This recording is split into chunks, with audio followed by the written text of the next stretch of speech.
नमस्कार सभी को। हमने लास्ट पार्ट तक आपके एलसीएम और एचसीएफ से संबंध में 16 क्वेश्चन कंप्लीट कर लिया तो और वो क्वेश्चन सारे आईएमपी थे, बहुत ही महत्वपूर्ण क्वेश्चन थे। उन सारे क्वेश्चनों का बेस आप ये मान के चलिए कि पिछले 10 से 15 सालों के अंदर जितने भी क्वेश्चन पूछे गए उन सब क्वेश्चनों को मिलाकर भी मैंने क्वेश्चन बनाए थे और आपको बहुत ही बढ़िया लगा होगा वो पार्ट। मैं जानता हूं कि बहुत ही बढ़िया पार्ट है और यदि आपने वो पार्ट नहीं देखा है तो आप देखिए। और उससे पहले मैंने आपको एलसीएम और एचसीएफ का बेसिक बताया था। अब हम यहां से स्टार्ट करते हैं। हमारा एक और महत्वपूर्ण क्वेश्चन, यहां पर हम 5 क्वेश्चन आज करने वाले हैं और वे 5 क्वेश्चन आपके एक से एक महत्वपूर्ण क्वेश्चन है। और यह जो क्वेश्चन है यह क्वेश्चन भी इतना महत्वपूर्ण है कि आपको यह क्वेश्चन दुनिया की बड़ी से बड़ी हिंदुस्तान में होने वाली एग्ज़ाम के अंदर देखने को मिल जाएगा। और इस प्रकार के कॉन्सेप्ट यदि आप क्लास 5th में रहते हुए समझ जाएंगे तो इन फ्यूचर आपको कभी भी एलसीएम और एचसीएफ के अंदर परेशानी ही नहीं आएगी। तो चलिए स्टार्ट करते हैं हमारा क्वेश्चन। 3 bells beginning. बड़े ही ध्यान से आपको पहले क्वेश्चन को समझना है। अगर समझ में आ गया तो इस क्वेश्चन को करने में आपको 2 से 3 सेकंड भी नहीं लगेंगे। 3 bells beginning together toll at interval 2 second, 3 second and 4 second. आपको 3 बेल दी गई है। 3 बेल जो है, बेल समझते हैं आपकी, इसका आपके स्कूलों में घंटियाँ होगी, वे घंटियों के टाइप से ही यहाँ पर घंटियों की बात हो रही है। टोल एट इंटरवल, वे घंटियाँ बजती है इंटरवल में। कैसे इंटरवल में? मतलब कुछ अंतराल में, समय के अंतराल के बाद बजती है। 2 सेकंड, 3 सेकंड और 4 second respectively. After that interval of the time will they toll again together. अब यहाँ पर क्वेश्चन में यह जानना चाह रहा है कि अगली बार वे एक साथ कब बजेगी। ठीक है, पहले इसे हिंदी में मैं क्लियर कर देता हूँ, उसके बाद इसका मीनिंग समझते हैं। 3 घंटियाँ एक साथ बजने के बाद, यह 3 घंटियों की बात हो रही है, एक साथ बजने के बाद 2 सेकंड, 3 सेकंड और 4 सेकंड के अंतराल पर बजती है। अब वे एक साथ कितने समय बाद एक साथ फिर बजेगी, इस क्वेश्चन का यह मीनिंग है। पहले मीनिंग क्लियर करते हैं कि 3 घंटियां है और वे 3 घंटियां एक साथ पहले बजती है। जैसे ही स्विच ओपन किया, मान लीजिए ये आपका यहाँ पर स्विच है ऑन ऑफ का, ठीक है, यह आपका ऑन ऑफ का स्विच है। आपने जैसे ही ऑन ऑफ का स्विच ऑन किया वैसे ही करंट तीनों घंटियों को मिला। इन तीनों बेल की प्रॉपर्टी, एक बेल ये, एक बेल ये, इन तीनों बेल की प्रॉपर्टी ये है कि ये वाली जो बेल है, ये घंटी है, आपकी 2 सेकंड के बाद फिर बजेगी। कितने सेकंड के बाद? 2 सेकंड के बाद अगेन बजेगी। उसके बाद ये वाली जो बेल है ये आपकी 3 सेकंड के बाद, ठीक है, 3 सेकंड के बाद अगेन बजेगी। और ये वाली बेल है आपकी 4 सेकंड के बाद अगेन बजेगी। कुल मिलाकर ये एक साथ पहली बार बजी जब आपने स्विच को ऑन किया। उसके बाद इनकी प्रॉपर्टी है कि एक एक करके ये 2 सेकंड बाद, हर 2 सेकंड बाद, ये हर 2 सेकंड के बाद बजेगी। तो ये आपको मैंने एक डायग्राम यहाँ पर बनाया। इस डायग्राम को आप देखिए, बहुत ही बढ़िया है। यहाँ पर सेकंड लिखा है, सेकंड के सामने 1 2 3 4 इस प्रकार से यहाँ 12 तक सेकंड दिए गए हैं। उसके बाद यह दिया गया है 2 सेकंड, यह आपकी पहली घंटी है। पहली घंटी की प्रॉपर्टी है कि यह 2 सेकंड के बाद बजती है। 2 सेकंड के बाद बजती है तो पहले सेकंड में मान लीजिए यहाँ पर ये सारी बेल एक साथ बज गई थी, यहाँ भी बजी, यहाँ भी बजी, यहाँ भी बजी। इसके बाद हर 2 सेकंड, दूसरे सेकंड में यह बेल यहाँ पर जो बल्ब का निशान बता रहा है यह यहाँ पर बज गई। उसके बाद फिर ये कब बजेगी? यह बेल आपकी बजेगी 4थे सेकंड में, ठीक है। उसके बाद कब बजेगी? 6ठे सेकंड में, उसके बाद 8वें सेकंड में, उसके बाद 10वें और उसके बाद 12वें, उस प्रकार से आगे बढ़ती चली जाएगी। अब जो सेकंड बेल है आपकी, उसकी प्रॉपर्टी है कि वह 3 सेकंड के बाद बजती है। 3 सेकंड के बाद बजती है, इसका अर्थ है कि वो हर 3 सेकंड में बजेगी, हर 3 सेकंड के अंदर बजेगी। तो यह बेल आपकी दूसरी हो गई जो कि 3 सेकंड। तो पहली बार ये यहाँ पर बज गई थी, तीनों एक साथ यहाँ बज गई थी। इसके बाद अब ये यहाँ पर बज रही है जहाँ पर बल्ब दिख रहा है। अब फिर इसके बाद 6ठे सेकंड पर बजेगी, उसके बाद ये 9वें सेकंड पर, उसके बाद ये 12वें सेकंड पर। और तीसरी बेल जो है आपकी, जिसकी प्रॉपर्टी है कि ये हर 4 सेकंड में बजती है। इसका अर्थ ये है कि एक बार तो ये तीनों जो एक साथ बज गई थी, इसके बाद ये 4थे सेकंड पर बजी, फिर ये 8वें पर बजी, फिर ये 12वें पर बजी, फिर ये 16वें पर बजी। तो इस प्रकार से ये आगे अपने अपने प्रॉपर्टी के हिसाब से बजेगी। अब प्रश्न ये आता है कि पहली बार तो यहाँ पर ये एक साथ बज गई, ये क्या बजी है, एक साथ बजी, ठीक है। उसके बाद अब नेक्स्ट टाइम अगली बार कब एक साथ बजेगी। इस प्रकार के क्वेश्चन घुमा फिरा कर कई वेरिएशन में पूछे जाते हैं। बस इतना ही फिनोमेना अगर आपको समझ में आ गया तो आप इस प्रकार के क्वेश्चनों को बिल्कुल आसानी से सॉल्व कर जाएंगे। तो अब आप देख पा रहे हैं कि यहाँ पर एक साथ कब बजेगी, एक साथ यहाँ पर 12वें सेकंड के अंदर ये बज जाएंगे। तो यहाँ पर 12वें सेकंड पर बज रहे हैं, ये आपको इस चित्र को देखकर पता चला। लेकिन एक्चुअल में इसका कॉन्सेप्ट क्या है, एक्चुअल में इसका कॉन्सेप्ट है एलसीएम का। तो किस प्रकार से एलसीएम के माध्यम से इस प्रकार के सवालों को हल किया जाता है, हम यहाँ पर यही सीखने वाले हैं। तो चलिए स्टार्ट करते हैं। अब यहाँ पर हमारा वही क्वेश्चन वापस से मैंने लिख दिया है और मैं इसे प्रॉपर तरीके से अब आपको सॉल्व करवाऊंगा कि किस प्रकार से इस क्वेश्चन को सॉल्व किया जाता है, ठीक है। हम यहाँ पर लिखते हैं इसका आंसर। अब हम 2 सेकंड, 3 सेकंड और 4 सेकंड उसका बेसिक समझ चुके हैं। क्या है 2 सेकंड, 3 सेकंड, 4 सेकंड वाला मसला कि हर 2 सेकंड पर बजती है, हर 3 सेकंड पर बजती है और हर 4 सेकंड पर बजती है।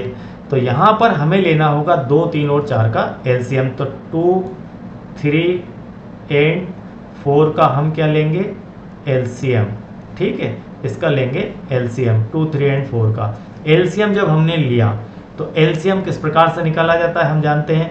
एलसीएम निकाला जाता है 2, 3 और 4 का। एलसीएम निकालने के लिए इस प्रकार से हम फैक्टर मेथड का उपयोग करते हैं। 2 से एक बार 3 वैसा का वैसा, 2 दूना 4, ठीक है। 2 से 3 वैसा का वैसा, 1 ही आ गया, 2 एकम 2 आ गया और 3 का उपयोग हमने एक बार किया, ये 1 1 आ गया।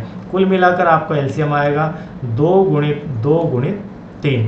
तो इस प्रकार से यह फाइनली होता है एलसीएम 2 दूना 4 तिया 12। तो यह 12 आपका एलसीएम आ चुका है और 12 सेकंड के बाद यह तीनों घंटियाँ फिर से बज उठेगी। अब देखिए इसका एक और कॉन्सेप्ट देखते हैं, हम एक और कॉन्सेप्ट समझते हैं। ये 2, ये 3 और ये 4। अगर हम एलसीएम की बेसिकली डेफिनेशन के हिसाब से आगे बढ़ें तो एलसीएम में एम शब्द का मीनिंग होता है, इस एम शब्द का मीनिंग होता है मल्टीपल। तो हम सबसे पहले लिखते हैं इसके मल्टीपल। 2, 4, 6, 8, 10, 12, 14, 16 इस प्रकार से आगे बढ़ेंगे। 3 के मल्टीपल में 3, 6, 9, 12 और 15, 18, 21 इस प्रकार से आगे बढ़ेंगे। और 4 के मल्टीपल यदि देखें तो 4, 8, 4 तिया 12, 4 चौक 16, 4 पंज 20, 24 इस प्रकार से आगे बढ़ेंगे। अब यहाँ पर पहली बार तो ये घंटियाँ एक साथ यहाँ पर बज गई थी। अब नेक्स्ट टाइम में कब बजेगी, क्योंकि इसकी तासीर है कि ये 2 सेकंड के बाद बजती है, इस तो हर 2 सेकंड के बाद बजेगी। तो ऐसा कौन सा नंबर है जो इन सब में सबसे पहले कॉमन आ रहा है। तो सबसे पहले लोवेस्ट कॉमन कौन है, लोवेस्ट कॉमन है हमारा यहाँ पर 12, ठीक है। ये हमारा 12 है जो तीनों में एक साथ आ रहा है। तो 12वें सेकंड के अंदर ये तीनों एक साथ बच जाएगी 12वें सेकंड तक। अब क्वेश्चन को कई वेरिएशन में पूछा जा सकता है। अब आप उसकी वेरिएशन देखिए कि क्या क्या वेरिएशन हो सकती है।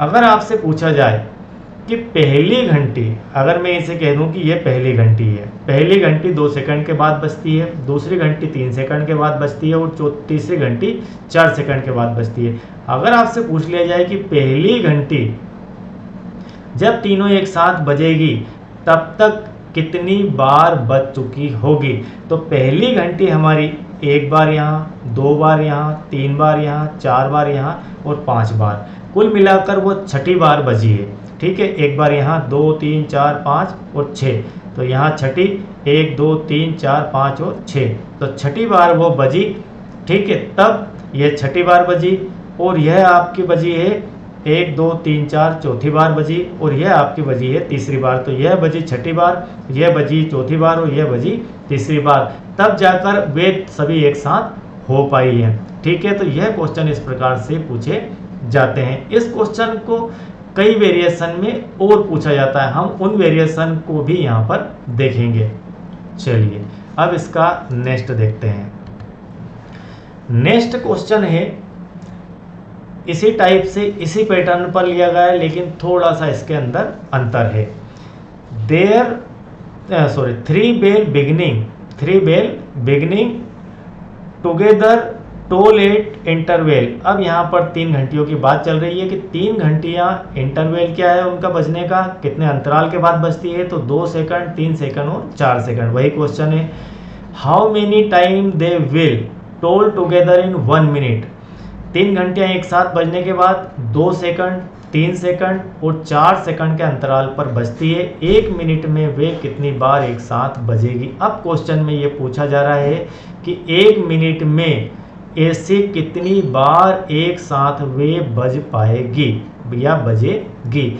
इसका एक और एग्जाम्पल आपके आसपास आपने देखा होगा कि आप जो दीपावली पर लाइट लाते हैं, उन लाइट में कुछ बल्ब होते हैं, कुछ रेड कलर के, कुछ ग्रीन कलर के, कुछ ब्लू कलर के, कुछ अलग कलर के होते हैं। 4, 5 या 6 कलर के वहाँ पर बल्ब आपको देखने को उस सीरीज के अंदर मिल जाएंगे। तो वे सारे बल्ब की तासीर ये होती है कि वे एक साथ तो जलते हैं, लेकिन कुछ समय बाद कुछ बल्ब जलेंगे, कुछ बंद हो जाएंगे, फिर दूसरे जलेंगे, फिर तीसरे बंद हो जाएंगे। इस प्रकार से बंद होते रहेंगे, जलते रहेंगे और एक साथ फिर कुछ समय बाद वापस से वो सारे एक साथ जलेंगे। फिर वही प्रक्रिया में वो आ जाएंगे कि पहला बल्ब जला, फिर दूसरा, फिर तीसरा। वो जो सीरीज आपकी है वह एलसीएम की बेस्ड सीरीज बनी हुई है, एलसीएम के कॉन्सेप्ट को लेकर उसे डिजाइन किया गया है। इसी प्रकार का यहाँ पर भी क्वेश्चन है। यहाँ पर बेल का उदाहरण ले लिया गया है, उदाहरण कुछ भी ले ले उससे फर्क नहीं पड़ता है। यदि आपको कॉन्सेप्ट की समझ है, कॉन्सेप्ट ही कंपटीशन एग्जाम है, तो आप कहीं भी मात नहीं खाएंगे, अदरवाइज आपको हर जगह परेशानी आएगी। तो यहाँ पर हमें बताना है कि 1 मिनट में वो कितनी बार एक साथ बजेगी। तो यहाँ पर वही है, 2 सेकंड, 3 सेकंड, 4 सेकंड। तो 2 सेकंड वाली यहाँ, फिर चौथे सेकंड में, फिर छठे में, फिर 8वें में, फिर 10वें में, फिर 12वें में। यहाँ पर 3 सेकंड वाली 3 में, छठे सेकंड में, 9वें में और 12वें में। और 4 सेकंड वाली 1, 2, 3। तो यहाँ पर जाकर वे तीनों एक साथ में वापस से बज पाएगी। कौन से सेकंड में? 12वें सेकंड में वह घटना वापस से होगी एक साथ बजने की। तो इस क्वेश्चन में भी हमें वही करना है, एलसीएम निकालना है। तो सबसे पहले हम निकालते हैं एलसीएम ऑफ 2, 3 एंड 4 का एलसीएम निकालते हैं। तो हम अभी जस्ट पिछले क्वेश्चन में निकाल चुके हैं, वह आता है हमारा 12। एलसीएम कितना आ जाएगा? 12 एलसीएम आ चुका है। मतलब पहली बार, ठीक है, पहली बार एक साथ 12वें सेकंड में बजेगी। वे घंटियां कब बजेगी एक साथ? 12वें सेकंड में बजेगी। दूसरी बार कब बजेगी? तो हम जानते हैं कि अब नेक्स्ट एलसीएम क्या होगा। अगर एक एलसीएम आपका 12 है तो नेक्स्ट एलसीएम क्या होगा? तो नेक्स्ट एलसीएम होगा आपका 12 की टेबल। तो 12 की टेबल 12, 24, 36, 48, 60 और इस प्रकार से आगे बढ़ेगा 72। आपका एलसीएम आगे बढ़ता जाएगा। तो पहली बार में वे 12वें सेकंड पर, सेकंड टाइम में कब बजेगी वे? सेकंड टाइम में वे 24वें सेकंड पर बजेगी, 24वें सेकंड के ऊपर बजेगी। थर्ड टाइम वे कब बजेगी? थर्ड टाइम में 36वें सेकंड पर बजेगी। और चौथे टाइम पर वे कब बजेगी? चौथी बार वे एक साथ 48वें सेकंड पर बजेगी। ठीक है, पांचवी बार कब बजेगी वे बजेगी 60वें सेकंड पर। ठीक है, तो यहाँ पर 1, 2, 3, 4 और 5, ये 5 हो गए। तो वे घंटियाँ एक साथ कितनी बार 1 मिनट में बजेगी? तो 1 मिनट में होते हैं 60 सेकंड, 1 मिनट में 60 सेकंड होते हैं, इसलिए वे 5 बार बजेगी एक साथ। 1 मिनट में कितनी बार एक साथ बजेगी? तो एक तो बज गई वो 0 सेकंड के ऊपर स्टार्टिंग के अंदर। स्टार्टिंग के बाद ही हम काउंट चालू करेंगे। तो काउंट स्टार्ट होगा पहली बार बजने को छोड़कर, तो नेक्स्ट टाइम वे 12वें सेकंड पर बजी, फिर अगले 24वें सेकंड पर, फिर 36वें सेकंड, फिर 48वें सेकंड और फिर 60 सेकंड। तो इस प्रकार से वे 5 बार 1 मिनट में बजेगी। ठीक है, बात समझ में आ गई होगी कि 5 बार 1 मिनट में वे बज जाएगी एक साथ। यदि आपसे पूछ लिया जाए कि 2 मिनट में कितनी बार बजेगी, तो 2 मिनट के लिए आप फिर अगेन 12 प्लस करते हुए आगे बढ़िए और कैलकुलेट करिए। आपसे पूछ लिया जाए कि 90 सेकंड में कितनी बार बजेगी, तो आप वहाँ भी इस प्रकार से कैलकुलेट कर सकते हैं। तो यहाँ पर हमारा 12 से लेकर 60वें सेकंड तक की बात की गई है, इसलिए 12, 24, 36, 48 और 60वें 5 बार बज जाएगी। तो यहाँ पर यह बहुत महत्वपूर्ण क्वेश्चन है। तो 2 वेरिएशन में मैंने आपको ये क्वेश्चन कंप्लीट करवाया है, तो बिल्कुल आपको बेहतर तरीके से ये समझ में बात आ गई होगी। अब अगला देखते हैं। नेक्स्ट है हमारा 5 bells beginning together toll at interval. अब यहाँ पर बेल की संख्या बढ़ा दी गई है। बेल की संख्या बढ़ा दी गई है, कितनी बढ़ गई है? यहाँ पर 4 बेल हो गई है। अब 5 बेल हो गई है। एक 4 सेकंड के अंतराल पर बजती है, एक 7 सेकंड के अंतराल पर बजती है, एक 8 सेकंड पर, एक 10 सेकंड पर। 4, 5, 7, 8 और 10, 7 में मिस कर गया था। तो यहाँ पर 4, 5, 7, 8 और 10 सेकंड के अंतराल पर वे एक साथ बजती है, के अंतराल पर एक एक करके बजती है। तो अब वे एक साथ कितने समय बाद फिर बजेगी? सेम पिछले क्वेश्चन के जैसा ही कॉन्सेप्ट है। तो यह आपकी 4 सेकंड वाली बेल, ये 5 वाली, ये 7 वाली, ये 8 वाली और 10 वाली, और यह आपका सेकंड का मीटर है। तो पहले सेकंड में कोई बेल नहीं बजेगी, दूसरे में, तीसरे में, चौथे में आपको 4 सेकंड वाली बेल यहाँ पर बज जाएगी। उसके बाद ये 8 सेकंड पर बजेगी, फिर ये 12 पर बजेगी, फिर ये 16 पर बजेगी, फिर ये 20 पर बजेगी। इस प्रकार से ये आगे की तरफ बढ़ता जाएगा। अब यहाँ पर सेकंड को मैंने लास्ट में 240 सेकंड लिख दिया है। पाँचवीं जिसकी प्रॉपर्टी है कि हर 5 सेकंड में वो बजती है, तो एक यहाँ पर बज जाएगी, फिर एक यहाँ पर, फिर एक यहाँ पर, तो हर 5 सेकंड के गैप में वो बजेगी। फिर ये 7वीं सेकंड वाली इस प्रकार से 7-7 सेकंड के गैप पे, फिर 8-8 सेकंड के गैप पे, फिर आपके 10-10 सेकंड के गैप पे ये बजेगी। तो एक साथ वे कब बजेगी? एक साथ वे बजेगी 240 सेकंड बाद। ठीक है, लेकिन ये आंकड़ा 240 सेकंड कहाँ से आया? ये आया हमारे एलसीएम से। तो हमें 4, 5, 7, 8, 10 का एलसीएम करना होगा। तो हम यहाँ पर करते हैं अब एलसीएम। ठीक है, हम लेते हैं एलसीएम। एलसीएम लेते हैं, किस किस का लेना है? एलसीएम ऑफ किस किस का है? 4, 5, 7, 8 एंड 10, इसका हमें लेना है एलसीएम। ठीक है, इसका हम लेते हैं एलसीएम 4, 5, 7, 8 और 10 का। तो एलसीएम इस प्रकार से लिया जाता है, आप भली भांति जानते हैं कि लिखते हैं भाग विधि द्वारा। यहाँ पर फैक्टराइजेशन मिक्स भाग जिसे बोलते हैं, 4, 5, 7 और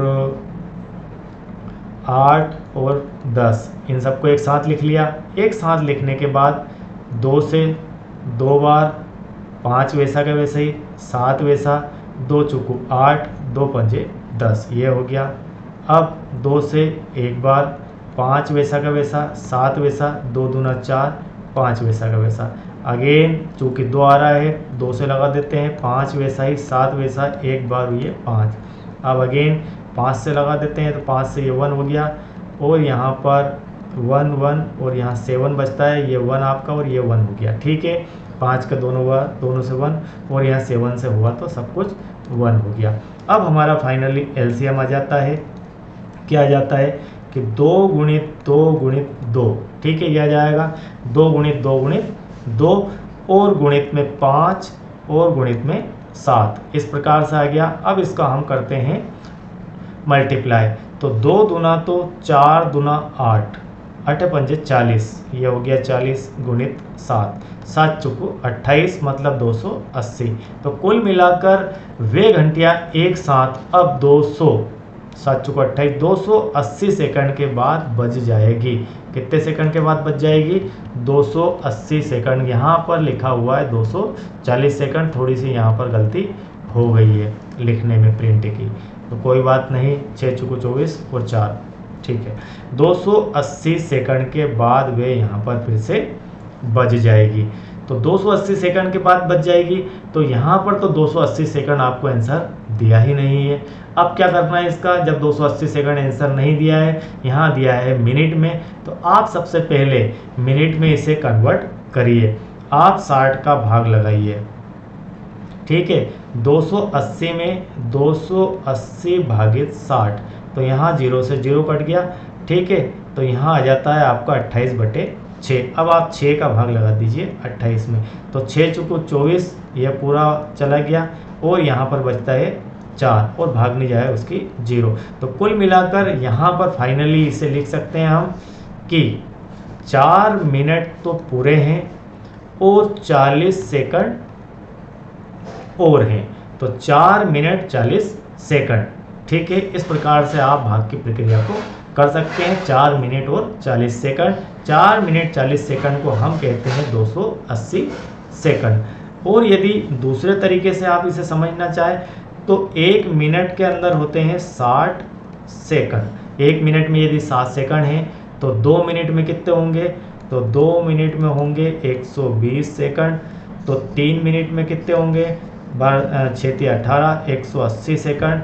और 4 मिनट में कितने होंगे, 240 सेकंड। 6 चुको 24, 240 सेकंड। और 240 के बाद में कितना बचता है, शेष 40 और बचता है, तो 4 मिनट और 40 सेकंड हम इसे लिख सकते हैं। तो इस प्रकार से जिस भी वेरिएशन में जिस भी तरीके से आपको क्वेश्चन पूछा जाए उस तरीके से आपको इसको आंसर देना है। आपको अनावश्यक रूप से ज़्यादा नहीं सोचना है, सिर्फ इस प्रकार के क्वेश्चनों पर कॉन्सेंट्रेट हो जाइए कि इस प्रकार के क्वेश्चन एलसीएम से होते हैं और क्वेश्चन की पहचान करना आपको आना चाहिए। अब देखते हैं हमारा इसके बाद नेक्स्ट क्वेश्चन क्या है। इसी वेरिएशन में हमें क्वेश्चन 4 से 5 देखना है। अब question number 20, find the greatest number which divide 245 and 1029 1029 leaving remainder 5 in which each case. वह बड़ी से बड़ी संख्या ज्ञात करना है जिसका 245 और 1029 में भाग जा सके और हर बार 5 शेष रहे। अब यह क्वेश्चन को आपको बड़े ही ध्यान से समझना है। लास्ट लेक्चर में इसी टाइप से एक क्वेश्चन मैंने और कंप्लीट करवाया था, ठीक है। एक क्वेश्चन और कंप्लीट करवाया था और उसका बेस था एलसीएम। अब देखते हैं इसका बेस क्या है। सबसे पहले हम क्वेश्चन का बनाते हैं माइंड मैप। माइंड मैप बनाने से आपको ये समझ में आ जाएगा कि हमें एक्चुअल में करना क्या है, एक्चुअल में हमें करना क्या है। तो माइंड मैप बनाते हैं, वह बड़ी से बड़ी संख्या ज्ञात करो। हमें बड़ी से बड़ी संख्या ज्ञात करना है जिसका 245 और 1029 में भाग जा सके, मतलब उस संख्या का हम भाग देंगे और 245 और 1029 में भाग चला जाएगा, ठीक है। तो किस में चला जाएगा, 245 एंड 1029 में भाग चला जाएगा। एक ऐसा नंबर है हमारा, ठीक है। इस नंबर को हमें करना है फाइंड, इस नंबर को हमें करना है फाइंड कि जिस नंबर से हम 245 और 1029 में भाग लगाएं और भाग लगाने के बाद हर बार आपको 5 शेषफल मिल जाए। इसका अर्थ सीधा सीधा ये हुआ, पहला पॉइंट आपका यह निकल कर यहाँ से आता है, पॉइंट नंबर 1, कि आप यदि इस नंबर का, कौन से नंबर का, इस नंबर से यदि 245 को डिवाइड करेंगे तो आपको भाग देने के बाद यहाँ पर 5 शेषफल बचेगा। ये पहला पॉइंट निकल कर आता है। इसी प्रकार इस नंबर का यदि आप 1029 में भाग देंगे तो हर बार आपको 5 आपको शेषफल यहाँ पर बच गया हुआ मिलेगा। अब यदि 5 यहाँ पर शेषफल बच रहा है और हमें यहाँ पर इस माइंड मैप को यदि हम देखें तो यह माइंड मैप आपसे कह रहा है कि आपको यहाँ पर एचसीएफ निकालना है। क्या निकालना है, एचसीएफ निकालना है, क्योंकि एचसीएफ की डेफिनेशन यह बताती है कि जिन भी संख्याओं का एचसीएफ होता है उस एचसीएफ का भाग इन दोनों में चला जाता है और वह हमारी बड़ी से बड़ी संख्या होती है। हाईएस्ट नंबर हमें एचसीएफ से ही प्राप्त होती है। लेकिन यहाँ पर प्रॉब्लम ये है कि 5 जो है इसके अंदर शेष बच रहा है, 5 शेष बच रहा है इसके अंदर, इसमें भाग देने पर तब हमें उस कंडीशन में, तो सबसे पहले हम क्या करते हैं, हम 245 और 245 में से 5 घटा देते हैं और 1029 में से भी 5 घटा देते हैं, ताकि हमें ये 5 रिमाइंडर वाला झंझट पहले ख़त्म हो, ताकि इसमें पूरा पूरा भाग जा सके। अभी इसके अंदर पूरा पूरा भाग नहीं जाएगा। क्यों नहीं जाएगा? क्योंकि यहाँ पर अभी 5 शेष बचेगा, यहाँ पर 5 शेष बचेगा भाग देने पर, और एचसीएफ की डेफिनेशन में भाग पूरा चला जाता है, इसलिए हम यहाँ 5 घटा देते हैं। तो ये हो जाता है आपका 240 और ये हो जाएगा 1024। ठीक है, कितना हो जाएगा? 1024। तो ये हो गया आपका 1024। अब इन दोनों का हम ज्ञात करते हैं एचसीएफ। तो एचसीएफ ऑफ 245 एंड 1024, 240 एंड 1024, 1024 का एचसीएफ निकालते हैं। जब इसका हम एचसीएफ निकालेंगे तो एचसीएफ निकालने की हमारे पास मेथड क्या होती है? एचसीएफ निकालने की हमारे पास विधि होती है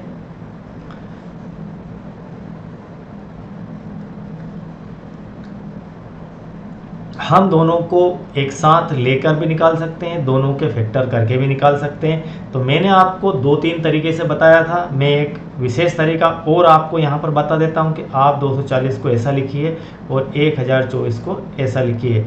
ठीक है, दोनों को एक साथ लिख लिया।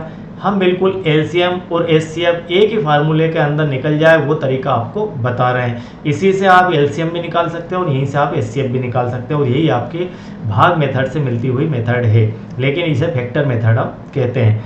तो यहाँ इन दोनों संख्याओं में एचसीएफ निकालते समय इन दोनों संख्याओं में हमें एक जैसी संख्या का भाग देना है, तो आप 2 का भाग दे सकते हैं। तो यहाँ से 1 बार, 2 बार और 0, और यहाँ 2 पंजे 10 और यहाँ ये 12 बार 8।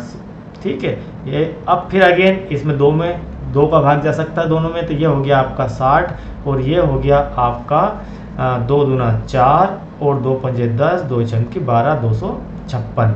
ठीक है, फिर अगेन 2 का भाग जा सकता है, तो ये हो गया आपका 30 और ये हो गया 1, 2 और ये हो गया 8।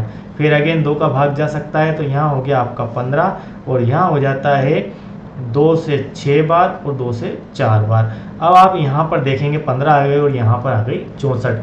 क्या है, इन दोनों में एक ही संख्या का भाग जा सकता है। 15 में भाग जाता है 3 का और 5 का। बिल्कुल क्लियर कि 3 और 5 के अलावा किसी संख्या का भाग 15 में नहीं जाता, या तो 3 पंजे 15 या 5 दिया 15 या स्वयं 15। ठीक है, तो यहाँ पर 64 जो है इसमें ना तो 3 का भाग जाएगा ना 5 का जाएगा। कुल मिलाकर आपका होता है एलसीएम यहाँ पर एचसीएफ, और एचसीएफ फाइनली आपका आ जाएगा 2 गुणित 2 गुणित 2 गुणित 2। ठीक है, यह आ जाएगा 2 गुणित 2 गुणित 2 गुणित 2, 2 दूना 4 दूना 8 दूना 16।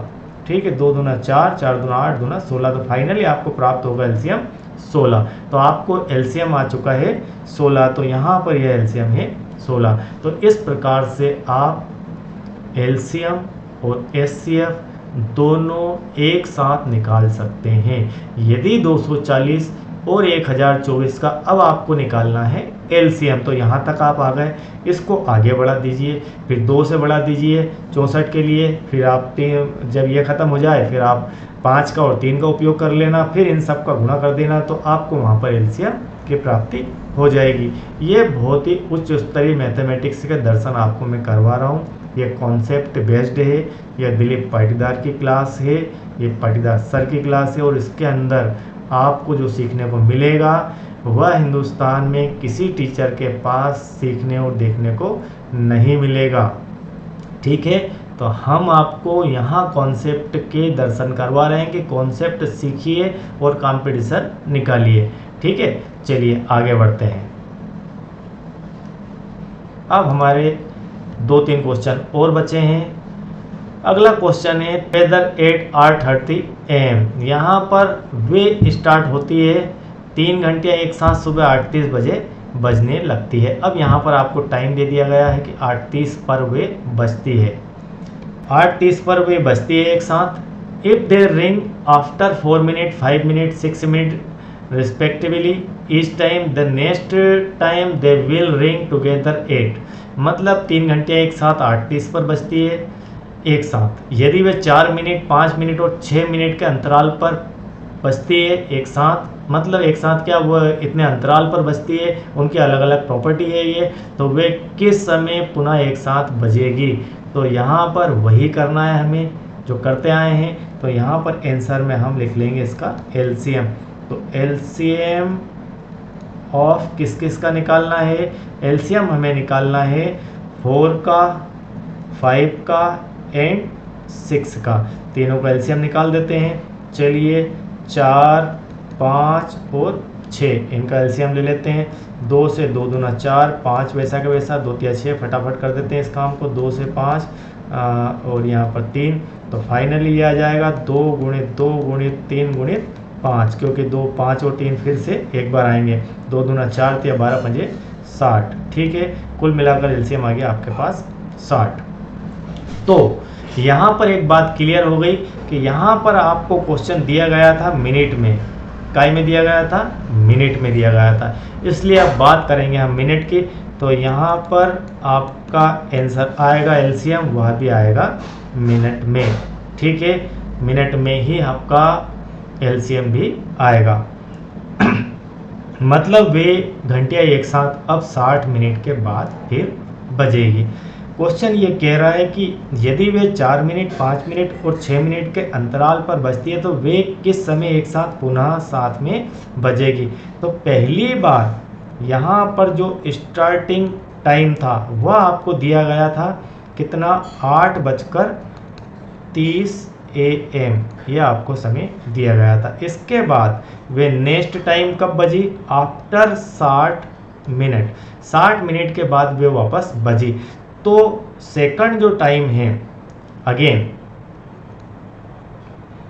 अगेन आपका नेक्स्ट टाइम क्या होगा, नेक्स्ट टाइम होगा आपका 60 सेकंड इसके अंदर, 60 मिनट इसके अंदर कर दीजिए प्लस, तो 8:30 के बाद वे बजेगी 9:30 AM के ऊपर। ठीक है, यह क्वेश्चन इस प्रकार से कंप्लीट हो जाता है। तो आई होप कि यह बिल्कुल क्लियर आपको समझ में आ गया होगा। चलिए इसके बाद आगे बढ़ते हैं। क्वेश्चन नंबर 22वां और फाइनली आज का क्वेश्चन। ठीक है, find the measure of the greatest length which can measure 24 metre. अब यह एम से मीनिंग है मीटर से, 32 मीटर, 44 मीटर कंप्लीटली। ठीक है, JNV 1997 में ये पूछा गया क्वेश्चन और इसके बाद भी यह क्वेश्चन 2-3 बार आया है घुमा फिरा कर। ऐसा नहीं कि 97 लिखा है तो उसमें ही आया है। 1-2 वर्षों में कभी आपसे बेल वाला पूछ लेते हैं, कभी इस प्रकार का पूछ लेते हैं, कभी उस प्रकार का पूछ लेते हैं, तो वेरिएशन में क्वेश्चन घूमते हुए आते रहते हैं। तो हर बार आपको एक क्वेश्चन देखने को नहीं मिलेगा, लेकिन इनमें से ही देखने को मिलेगा। अब यहाँ पर आपका कॉन्सेप्ट चेंज हो गया है। अब कॉन्सेप्ट आ गया है SCF का। अब SCF का सवाल हम कर चुके हैं, कॉन्सेप्ट देख चुके हैं, लेकिन एक डेफिनेशन टाइप के क्वेश्चनों का कॉन्सेप्ट देखना बाकी है। अब आप समझिए इसका क्या मीनिंग है। वह बड़ी से बड़ी लंबाई की माप क्या होगी जिसे 24 मीटर, 32 मीटर और 44 मीटर को पूरी तरह नापा जा सके। हम ये 24 और 32 और 44 मीटर ये थोड़ी सी ज़्यादा लेंथ हो जाएगी, बहुत बड़े लेंथ हो जाएगी, तो हम इसको छोटा लेंथ कर लेते हैं। एक को कर लेते हैं 2 मीटर, एक को 3 मीटर और एक को कर लिया मैंने 4 मीटर। अब आप इसको ऐसा समझिए, इसको रिमूव करके वापस से उसे कर लेंगे। मान लीजिए कि आपके पास